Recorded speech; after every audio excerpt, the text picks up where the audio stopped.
Episode 7. Hello, hello, hello. Episode 7. It's like a lucky number, right? Yeah, on the midweek. Midweek. When are we releasing this? Probably tomorrow. Probably tomorrow. So on a Thursday. On a Thursday. Okay.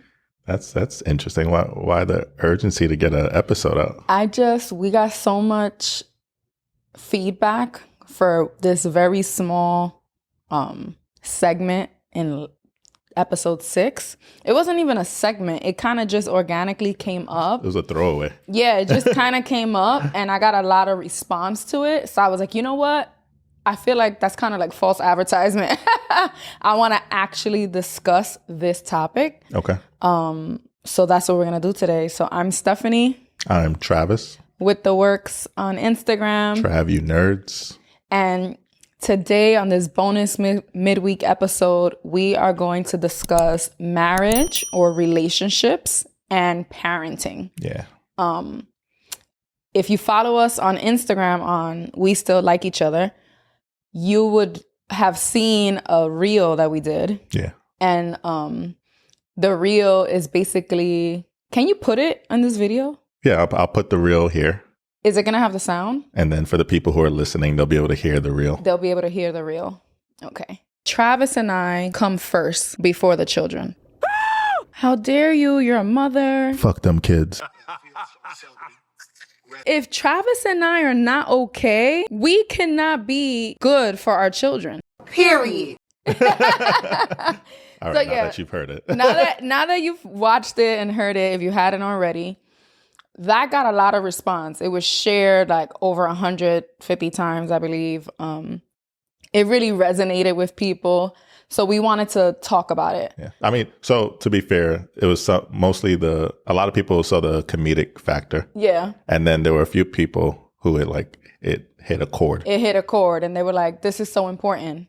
Or people shared it, but they would put, wait till the end. Like, don't judge her yet. At the end, you'll see why she's saying that. So I kind of wanted to explain myself a little bit. Yeah. And just give a little bit of advice to people who might be struggling with this concept. So I want to read a message from one of our listeners that really tug at my heartstrings. And it's so relatable. Like when I read this message from this woman, it's like, so many other women could write the same exact message. Like women in marriages with children are feeling this way everywhere, every day. And she also touched on how her upbringing impacted that, which was our topic last week. And so many women can relate. Like a lot of who we are as mothers is because who our mothers were, right? So I'm going to read the message first and then we're going to get into it. Yeah. You ready? Yeah. All right. So the listener said, I appreciate this so much. I don't think this way, and I was raised to believe that children always come first. And they do, but the way you explain it here, it changes how I see things. Seeing this is like, wow, it's okay to put the marriage first. It isn't selfish. It will benefit our child anyway, and all of us in the long run. Putting the marriage first doesn't mean our child will be any less cared for or loved for. It just means it is in the forefront of important things. I appreciate this message very much. Writing this is making me cry. I consume myself in motherhood that I forget to be a wife at times. And I look at my mom who always says she's a mother before a wife. And I've always said I didn't want to lose my marriage in motherhood like that. And I feel like that's what I'm doing slowly. I needed this video. So even when I read it, was like on the verge of tears because I got emotional. Yeah. And the listener did share some more personal aspects of that dynamic, which I didn't want to share. But it's very, it does pull at your heartstrings and it kind of emphasizes the need for this type of space, a space where young married couples can be honest about the struggles that happen and you don't feel like I'm the only person going through this, right? Yeah. So yeah, let's get into it. So I don't know why I locked my phone, but so the first thing we're going to cover is how to put the marriage first and what does that look like? Because when this listener reached out, I was like, you know what? I kind of feel bad because how can I say, oh, Travis and I come first, my kid is great, but I'm not really explaining what that actually looks like in real life, right? And I sat back and I reflected, and a lot of what we do now, our son is 7. That's going to change when we have a new baby. So we also kind of sat back and thought about what it looked like before. And who knows, it might change when this baby comes around, but let's just kind of give a little background as to our experience with raising Eli and how he is now. Yeah.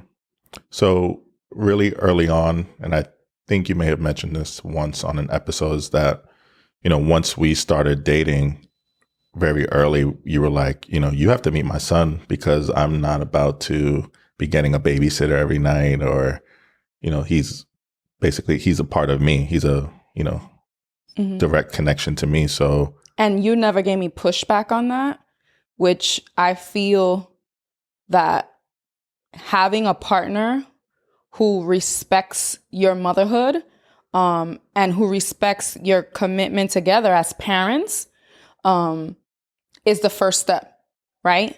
Because if I'm saying I'm putting us first, is because I know that you equally love and support and respect our child, right? Because there's some people who could take that and manipulate a situation and manipulate a woman to be, not the best mother that she could be. So there's a difference there. I don't want men to see this and say, oh, you see, I come first. Like, no. Slow your horses, because that's not what we mean. Message. That's not the message. It's more so, if we're okay, our baby's going to be okay. Yeah, it trickles down. Definitely trickles down. Eli, granted, he's 7, but he's been doing this for years. He knows when something's off. And he goes, Mommy, are you okay? And at first, it used to break my heart because I'm like, oh my God, like he can see that I'm going through something. But with time, I realized how lucky he is, because that means he's not accustomed to seeing me hurt all the time, or struggling with something all the time. Yeah. So he can see the difference. And that's healthy as fuck. Because if I was constantly in turmoil, meaning if my marriage or relationship wasn't well, he would know that. He's just being mommy. That's just how she is. So the fact that he's able to pick up on those things is a privilege. He's not accustomed to that 24/7. So children are very in tune with it. So if you're if you're in a constant battle with your partner, your child is gonna know. Yeah, children are definitely watching everything. Exactly. I was watching the funny video about Cuomo coming out of office, and one of the New York people were like, if she says no, you gotta go. And Eli repeated it for the rest of the day. Which, side note, what did it turn into? A teachable moment. Yeah, we were teaching him about consent. Yeah, like he's 7, but he just randomly heard it in the background. Like, this video is inappropriate. We wouldn't be showing it directly to Eli, but he heard that part. If she says no, you gotta go. And we also started watching Family Matters together. And now if you watch Family Matters now, it's kind of cringe. Yes, how Urkel was a little pushy. A little is an understatement. He was very pushy on Laura and overbearing. And every once in a while, I'm looking at Eli and telling him, like, this isn't okay. Like, it doesn't matter that he's super smart, super nice. Like, if a woman doesn't want you, you're not supposed to do this. So then I kind of combined it with that video. And then once in a while, I ask Eli, if she says no, he goes, you gotta go. So, yeah. Yeah. Back to what we were talking about. So that's the first thing. A partner that respects you, loves you, and your child, right? And this applies to any dynamic, not just stepfathers, stepchildren, biological fathers, but it just mutual respect and understanding that the ultimate goal is to raise happy and healthy children, right? Another part is you have to, so for example, when people think of putting the marriage first, their first thing is making time for each other, alone time, date nights. That is a privilege, because that is assuming you have a village or at least a person that you can trust with your child. And that's not the reality for a lot of people. Yeah. People who have moved away from home, people who have had distraught or relationships with a lot of turmoil with their families. There's a lot of reasons why people don't have someone they could leave their child with. We were fortunate in that fact. And one of the biggest reasons that we actually stayed in the Bronx, where you're like, my support system is here. Yeah. And that support system was a big part of why we were able to keep our romance alive while continuing to be, good parents. Mm-hmm. But, backtracking a little to when we first started dating, I almost feel like it was a cheat code in the sense that I was getting to know you while also maneuvering as a parent, because I figured out how to do both at the same time, as opposed to we were together without Eli for a long kids, and then a child was brought in. It was happening at the same time for me. It was like you had to learn them both at once. Yeah, that's true. That's very true. A lot of couples aren't in that situation. They're together with no kids. I don't know you without Eli. Yes. Ooh, that's true. That's a dynamic that we don't have experience with. We're fortunate in that sense. I don't know single Steph. I might not like her. Yeah. Well, you mean childless stuff. Oh, yeah, childless stuff. Yeah, like you only know me as a mother. And, it's one of my favorite qualities about you. Mm-hmm. So learning to maneuver that way, I say that's why it's a cheat code. But, we still maneuver. I think we maneuvered pretty well as far as focusing on our romance and building on what we started, but also focusing on Eli was always a priority. Both were priorities. Yeah. Let's talk about boundaries between like the relationship you build with your partner and like that of your children. So I instantly think of things we have in place now for Eli, because we're also big on fostering independence with him. So Eli does not enter our bedroom without knocking. So those types of boundaries. I'm not even comfortable with him in our bedroom for a long period of time. I might be a little more like lenient and like let him come in our room for a little bit. But in the morning, he always knocks. He never just enters our room. And I never thought about it until it started happening with us. But my parents' bedroom, or my mother and stepfather's bedroom, was like a no-go zone. And it was just a thing. And if I did go in there, it felt weird. Like the air was different. So now that I'm doing that with our son, it's like, oh shit, this is what they were feeling. Like, don't come in my room. I'm an adult. Mm-hmm. And it's not that we have anything weird in there or anything. It's just setting our space. That boundary. Yeah. Yeah. Same. And then, for example, Eli already for like the past year or so, he's big on his privacy. Like, he like covers his penis if we like go in the bathroom. He bathes himself. Like, we still wash his hair. He has long, beautiful curls. So we obviously see him naked and go in the bathroom, but he's very like private. So it's the same with us. But then he knows that like you see me naked, right? Because like, he'll say like, can I come in? Is mommy getting dressed? So I feel like it's kind of teaching him like that the relationship between him and I as mother and son is different than husband and wife. Yeah. Which I also think is healthy for them to see that the difference. Like the love is equal in strength, but is different. And there's boundaries that come with those different types of love. So yeah. The other thing I wanted to talk about is, let's say you can't go on dates. You can't go on date nights. How do we set, an environment of making sure we're not losing our fire within the home, even when the child is there? So what I would say is remind yourself of what you were doing before your child was in the picture. You were thinking of ways to keep the spark alive. You were going on date nights. You were doing cute things. You were being spontaneous. why would that change all of a sudden because of a child? But my question is, what if now you can't? What if you don't have a community? You can't just leave.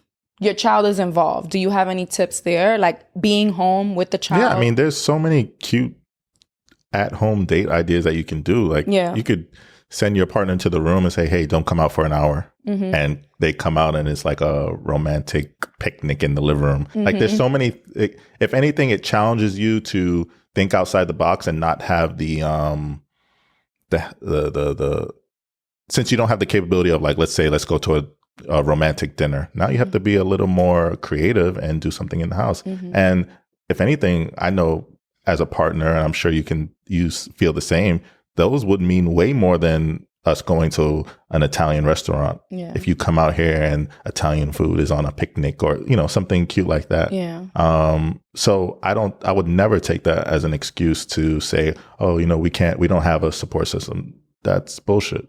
Yeah. I also feel like it comes back to kind of what we talked about on Sunday as well with love languages, because even if, like, you're overwhelmed with the baby or X, Y, and Z, if your partner does something for you, completes a task to just make it easier for you, I feel like that in itself is showing love and support. Definitely. Also making time for yourself is important.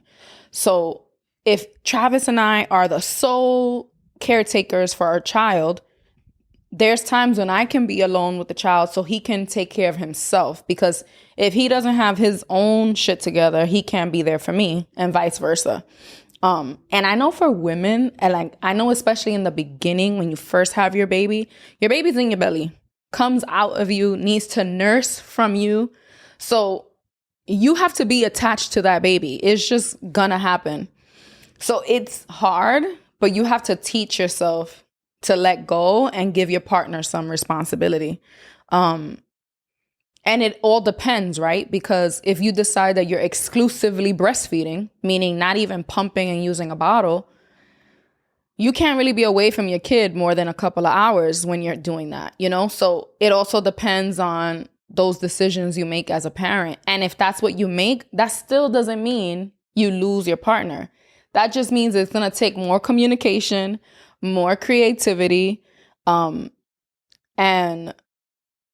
more having it on your conscience of like, okay, this baby is 100% good. Are we good? And, with that being said, I don't want it to come across as you constantly have to be thinking about your partner, because there's going to be that time, like you're going to have the baby, you're going to be out of commission, for lack of a better term.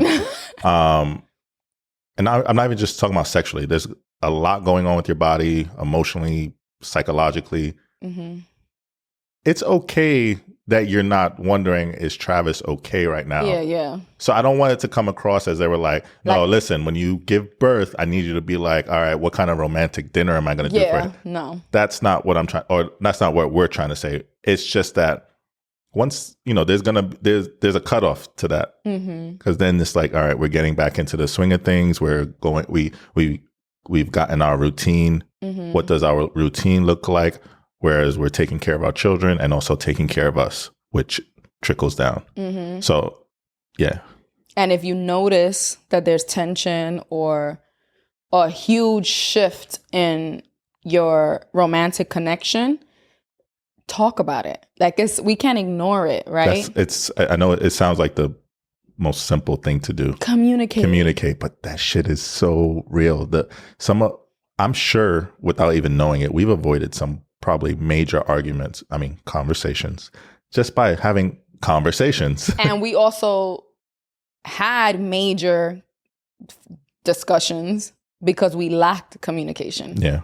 And it's not like this is stuff that happened. I'm talking about just last week. I remember being so upset with you for not doing something that you didn't know I wanted or needed. And it's like, all I had to do was tell you what I needed from you, and it would have avoided a headache. So it's something that you're going to be working on continuously, but it does get better over time. And you learn how to communicate and just being honest with your needs. Yeah. how do you feel like we're establishing respect with Eli and our relationship as parents and you and I? I mean, I feel like you kind of touched on it, just as far as like the boundaries. He knows not, usually he'll get up before us, like if we're all off, like no work, like a Saturday morning, and he'll get up before us. He knows not to just burst in the door and start saying what's for breakfast. Like he'll go potty, brush his teeth, wash his face. He might even go come grab a snack until we're up. And then if it's, for some reason we're sleeping in normal longer than usual, then he'll knock on the door. I noticed today, actually, he knocked and like you were still knocked out and I was just like opening my eyes. So I kind of stood there quiet just to see what he would do. Because usually he'll knock and I'll say, okay, come in. Or I'll say, go get ready. Like, go use the bathroom, brush your teeth. I'll be there in a minute. I just didn't say anything. And then I heard him just go in his bathroom and then go in his room. Like, he just didn't keep bothering us, which I think is big. Something I wrote down about respect is kind of two things that I know we do with Eli. One, he's still working on. But like when we're talking and then he tries to interrupt us. He's struggling with it, but it's a work in progress. We could be like, if we're like having a deep conversation like we are on this podcast. And mommy, daddy. Mommy. And he'll say it 20 times. And we have to teach him like, no, you say, excuse me, mommy. And even if she decides not to respond, you still have to wait. Yeah. Or like, I'm like, if you're not bleeding, dying, nothing major is happening, you could just wait till we're done talking. Like, nothing's ever that serious. And some people think that's harsh. Like, some people think like you're supposed to just be like, yes, 24/7. That's not my approach as a mom at all. The other thing is like when your child asks you for something, even though the other parent already said no, learning how to like not overstep. And there's times when, like Travis, I feel like is a little more of a tougher parent than I am, maybe. Not really, but I'm more lenient in terms of like he'll be like, can I have this lollipop? And I'll probably be like, all right. Where you'll be like, wait, no, you didn't finish your dinner. Yeah. Things like I'll that. remind her and she'll be like, oh yeah, he didn't finish his dinner. Like things like that. But so even if it's something I disagree with, I won't ever like blatantly tell Eli that or swap what Travis said. Sometimes if she feels strongly about it, she'll come to the side and be like, you could have, he did his best with his dinner. You could have given him the lollipop. Yeah. And I'll be try like, to do it like on the side and then I make him go correct what it is, And sometimes it's deeper than a lollipop. Yeah. But if I disagree with something he does parenting wise, I'll talk to him separate and explain like how that might make Eli feel and how that might impact their relationship. And I put it in his court to go and fix that and apologize to Eli. Because the way we grew up, my parents never apologized to me. But we apologize when we're wrong, and we kind of explain like, this is how I was feeling when I said this. But I apologize for the way I spoke to you. Like those are the type of parents we are. Definitely had to apologize to Eli a few times. But I wouldn't in front of Eli tell Travis like, oh my God, what are you saying to this kid? Like I kind of just like, and talk separate and then put it in his court. So it doesn't look in Eli's eyes that like I'm picking sides or like my word is more than yours. Yeah. I think it's important that we always at least seem united to him, even if we may feel differently about a subject or a topic. And then if we want to come together privately and discuss, how we wish the other would have maneuvered that situation. But I think it's important that we're always united. Yeah. And there's times when it could be a teachable moment. Also, I might question something in front of him, but in a question way. So Eli can see how I'm asking you, how I disagree with you, but could still be respectful. Like, well, do you think that made sense? Wouldn't it be more sense to do this and that? And then it's kind of teaching Eli like conflict resolution. And it's not like me against you. It's more so like we're problem solving together. Yeah. Yeah. Okay, so the next thing I wanted to talk about is couples, partners, relationships that are forced because they feel like they need to just be together for the children. We kind of spoke about this when we spoke about our own upbringing and our parents. So yeah, you have any comments on that? On like couples who stay together just for the kids? I think maybe not so much with my father, but I do think that since we're bringing up my mother is a lesbian. Yes, that wasn't. If you watched last episode, we were like, is she a lesbian? She's definitely a lesbian. A lesbian. She called us and was like, I'm a lesbian. I'm a lesbian. Yeah, so fun fact. So I don't feel this way so much with my father, but definitely with my stepfather, I know that it lasted longer than it should have because of the children. Mm-hmm. And my mom was miserable. Mm-hmm. Visibly, I'm sure emotionally, it just wasn't. I knew that as a young man, so I can only imagine how she felt, and it was sad for me to see her that way. So it goes back to us saying, if you have a positive relationship, if you and your partner are healthy, it trickles down to the children. Because I felt the opposite is also true. Yeah, I felt negative. Yeah, I felt my mom's sadness without her even talking to me. Yeah. I feel that way with my mom and my stepdad, who I say is my dad. He was always a provider, like I said, but not emotionally there, not romantic at all with my mom. And I feel like she stayed a long time for stability for us because he was such a great provider. But she wasn't happy. But I saw it. Like my mom was very like snappy and would get like, easily irritable. And that's because she was unhappy for so many years. But I also don't blame her because she wasn't staying because like, oh my God, I just want to love this man and I want them to see us together. It was more so like, this is what's most stable for us. And coming from, a very low income family, like it just made the most sense for us. And it probably would have been a lot more difficult for her to leave the situation sooner. But yeah, no, only staying for the children is like the worst you could do because they're going to see all the negativity and everything that you don't like about your relationship. They're going to pick it up and probably implement it in their own relationships, which is like counterintuitive. Like, if you don't like it in your relationship, you don't want your child to pick up those habits and have it in their own relationship. Yeah. And last but not least, this pressure to be the perfect parent. I see it a lot in our generation. Especially with social media.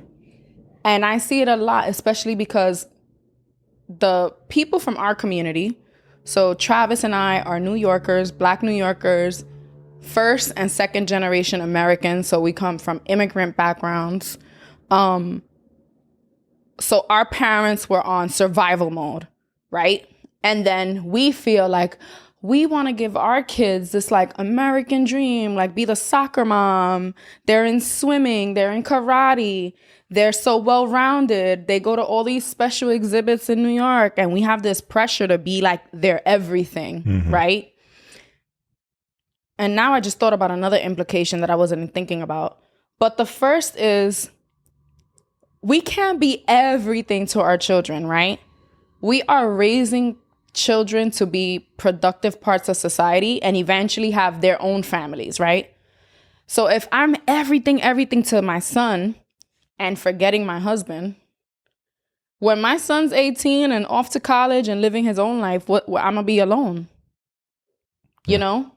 And it's very much a possibility that you were like, you know what? She was just too invested only in being a mom and not being a wife.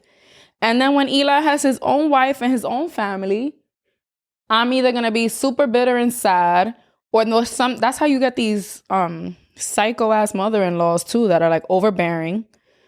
You got to remember that you're raising children so they could be their own people. Independent, and time goes by fast.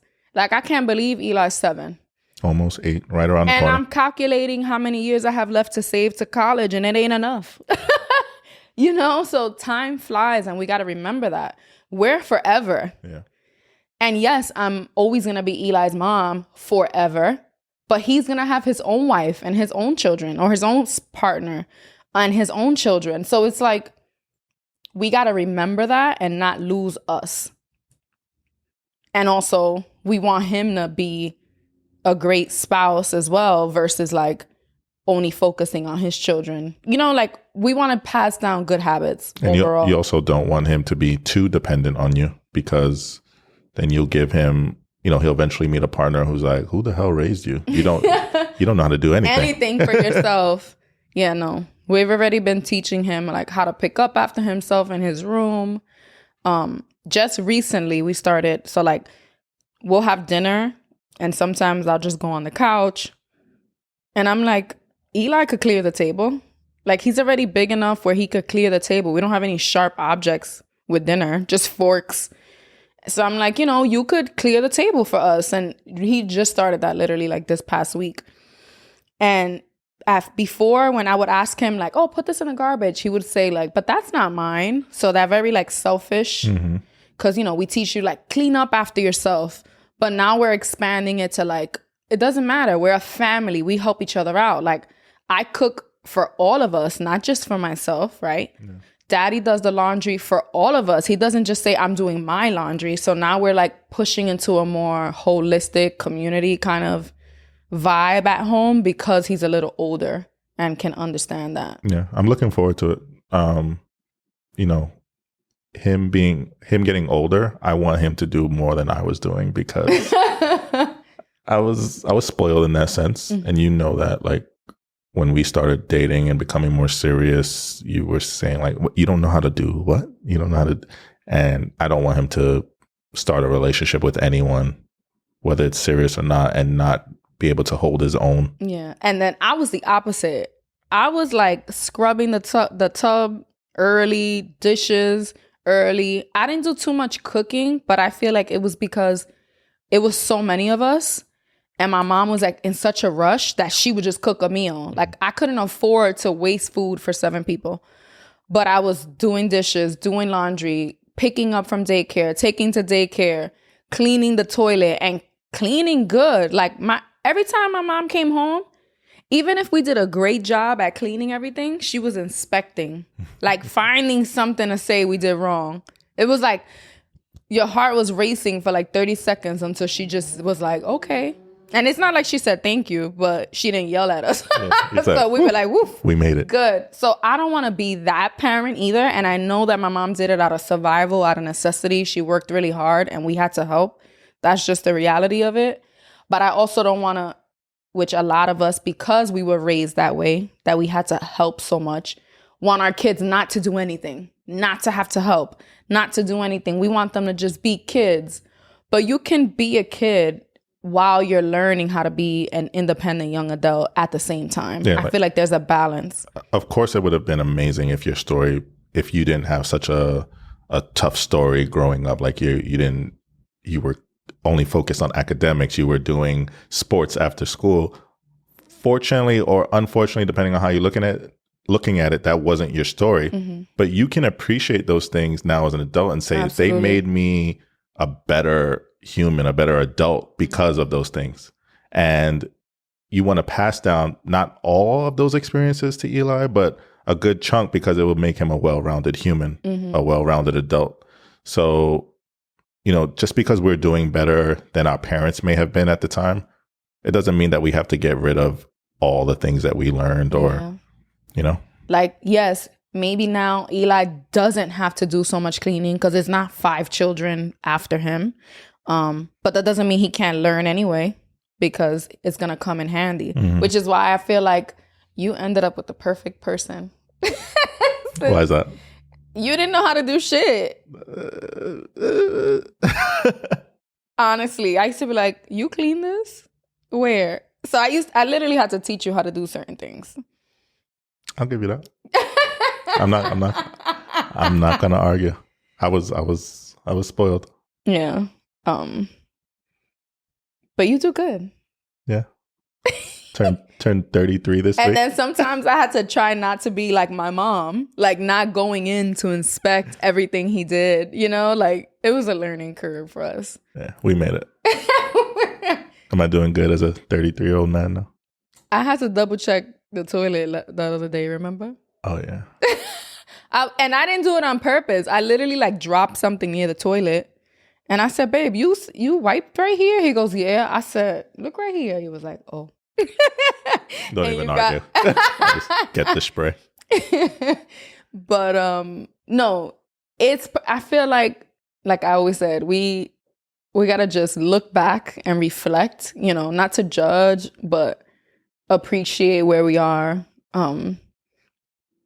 Yeah. I think that was it. Oh, the other thing I said that I was like, I wasn't even thinking about this before, so it's not in my notes. But that pressure to give our kids everything also fucks us financially. Hell yeah. Keeping up with the Joneses, needing our kids to have the latest and greatest or go to the best experiences.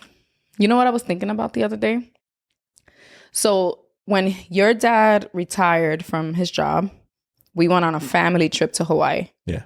His dad covered the rooms, but we still had to pay for our flights and all of our spending was on us. Hawaii, bro. And at the time, we were already on our debt-free journey, right? Like we already were more money conscious and aware.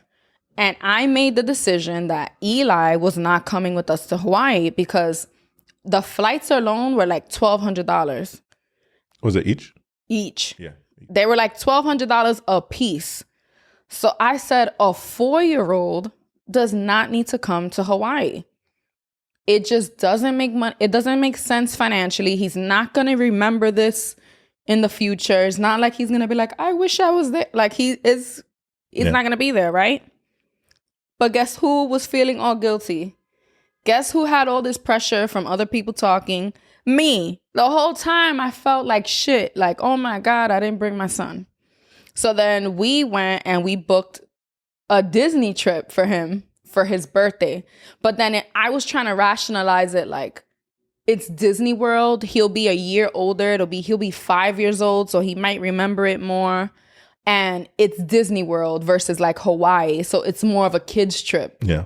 But we put all this pressure on ourselves that we do shit we can't afford for our kids, which isn't going to be to their benefit in the long run. Like, I'm sure if we pulled Eli in here right now and said, tell us about your Disney trip. He went, we was at a hotel. He probably knows. And listen, if you have it. That's what I was going to say. Yeah. I'm not judging kids who have it all because we all wish to give our kids the best experiences, right? We all do. But love and care is the most important thing. So we shouldn't be overextending ourselves, putting ourselves in debt, giving ourselves stress, and forgetting about your union with your partner that you give your kids way too much. Mm-hmm. There was like some video I was watching and it was like, just because you can pay for it doesn't mean you can afford it, right? And they're talking about money. That's bars. Right? So yeah, we could pay for it, but can we afford it? Like, is the stress of how much money went there and instead of a college fund, instead of an emergency fund worth it?